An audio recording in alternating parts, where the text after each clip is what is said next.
Good morning, Mathletes and Film Majors. It is Friday, November 23rd. I spent Thanksgiving yesterday in Vegas with my family, because that's a totally normal family tradition. But today I am back and ready to be punished by reading 50 Shades of Grey. Now, since I only have to read 2 chapters of this, and Caitlin didn't actually say I had to go and get the book, I preferred not to walk into a bookstore and show my face buying this book. So instead, I have an electronic copy. For those of you who don't know, a little backstory here. 50 Shades of Grey started off as a Twilight fan fiction, so don't expect this to be a great book. The summary: when literature student Anastasia Steele goes to interview young entrepreneur Christian Grey, she encounters a man who is beautiful, brilliant, and intimidating. The unworldly, innocent Anna is startled to realize she wants this man, and despite his enigmatic reserve, finds she is desperate to get close to him. Unable to resist Anna's quiet beauty, wit, and independent spirit, Grey admits he wants her too, but on his own terms. So, this already sounds brilliant. Also, for those of you who don't know, this is a dirty, dirty book. Fortunately, none of that happens in the first 2 chapters, so I didn't have to read it. I think the worst part about this punishment is that now, when people say, have you read 50 Shades of Grey,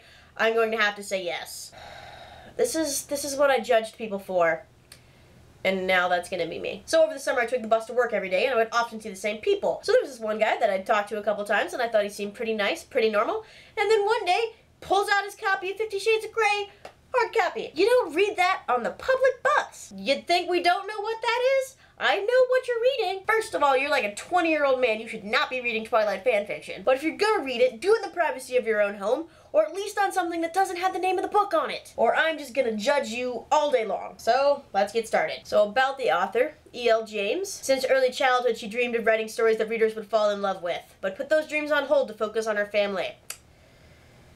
Should have kept him on hold. She finally plucked up the courage to put pen to paper and write her first novel, 50 Shades of Grey. How the world would have been a better place if she just kept it all in her head. Acknowledgements to her husband Niall. Thank you for tolerating her obsession.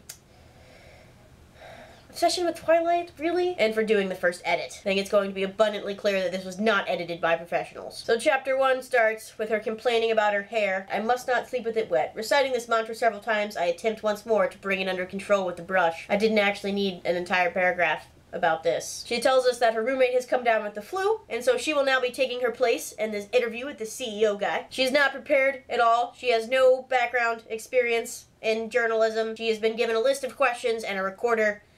And, this is just A+ journalism right here. Her roommate is the friggin' editor of the newspaper. You couldn't find any one of your staff members to go up and do this interview? Also, it is becoming abundantly clear that this is an adaptation of Twilight, because she refers to her roommate Kate as her dearest, dearest friend. As I recall, Bella from Twilight was friendless, and was totally that antisocial chick that sat in the corner and stared at people weird at lunch. Also, this is just really poor writing style. I'm having trouble picking out specific lines to read to you that are ridiculous, because just sort of the entire thing makes my head hurt. It's all written in first person, and I'm not a big fan of first person books to begin with, but even worse, this is like a stream of consciousness first person, and appears to be completely unedited. If just whatever happened in her head went on the paper. But so she drives to Seattle to go meet this guy, and goes in, and the first 2 people she meets are both secretaries or receptionists, and they're both blonde, and she therefore makes the assumption that everyone that works at this company is blonde. Also, she doesn't know much about this Steele guy, but she says, judging from the building, which is too clinical and modern, I guess Grey is in his 40s. Fit, tanned, and fair-haired. How do you get that from a building? We're getting a little bit more Bella here. She's really clumsy. As she enters the room to go talk to Mr. Grey, she trips and ends up on her hands and knees. That's a ominous start to a sex novel.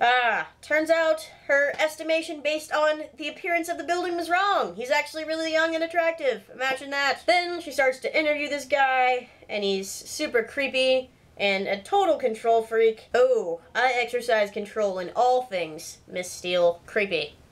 Super creepy. So she keeps asking him questions. She asks what he likes to do outside of work, and he says, I have varied interests, Miss Steele.